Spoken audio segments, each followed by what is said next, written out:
Then Judas Iscariot, one of the 12 disciples, went to the leading priests and asked, "How much will you pay me to betray Jesus to you?"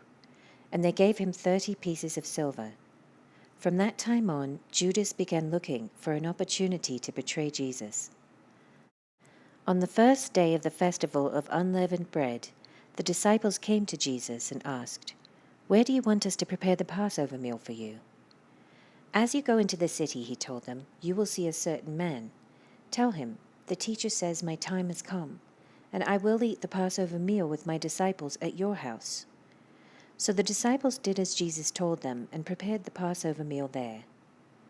When it was evening, Jesus sat down at the table with the 12 disciples. While they were eating, he said, "I tell you the truth, one of you will betray me." Greatly distressed, each one asked in turn, "Am I the one, Lord?" He replied, "One of you who has just eaten from this bowl with me will betray me. For the Son of Man must die, as the Scriptures declared long ago. But how terrible it will be for the one who betrays him. It would be far better for that man if he had never been born." Judas, the one who would betray him, also asked, "Rabbi, am I the one?" And Jesus told him, "You have said it." As they were eating, Jesus took some bread and blessed it. Then he broke it in pieces and gave it to the disciples, saying, "Take this and eat it, for this is my body." And he took a cup of wine and gave thanks to God for it. He gave it to them and said, "Each of you drink from it, for this is my blood, which confirms the covenant between God and his people.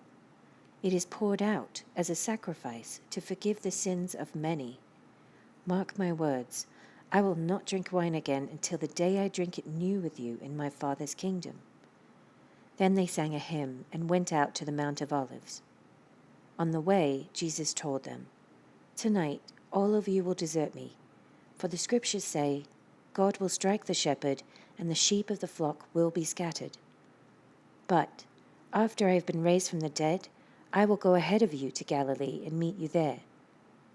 Peter declared, "Even if everyone else deserts you, I will never desert you." Jesus replied, "I tell you the truth, Peter. This very night, before the rooster crows, you will deny 3 times that you even know me." "No," Peter insisted. "Even if I have to die with you, I will never deny you." And all the other disciples vowed the same. Then Jesus went with them to the olive grove called Gethsemane, and he said, "Sit here while I go over there to pray."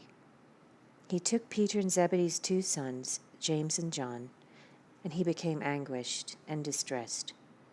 He told them, "My soul is crushed with grief to the point of death. Stay here and keep watch with me." He went on a little farther and bowed with his face to the ground, praying, "My Father, if it is possible, let this cup of suffering be taken away from me. Yet I want your will to be done, not mine." Then he returned to the disciples and found them asleep.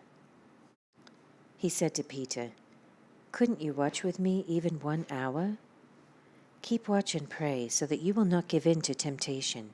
For the spirit is willing, but the body is weak." Then Jesus left them a second time and prayed, "My Father, if this cup cannot be taken away unless I drink it, your will be done."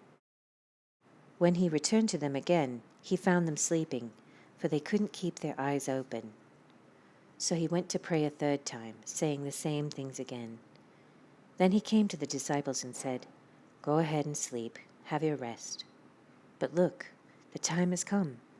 The Son of Man is betrayed into the hands of sinners. Up, let's be going. Look, my betrayer is here."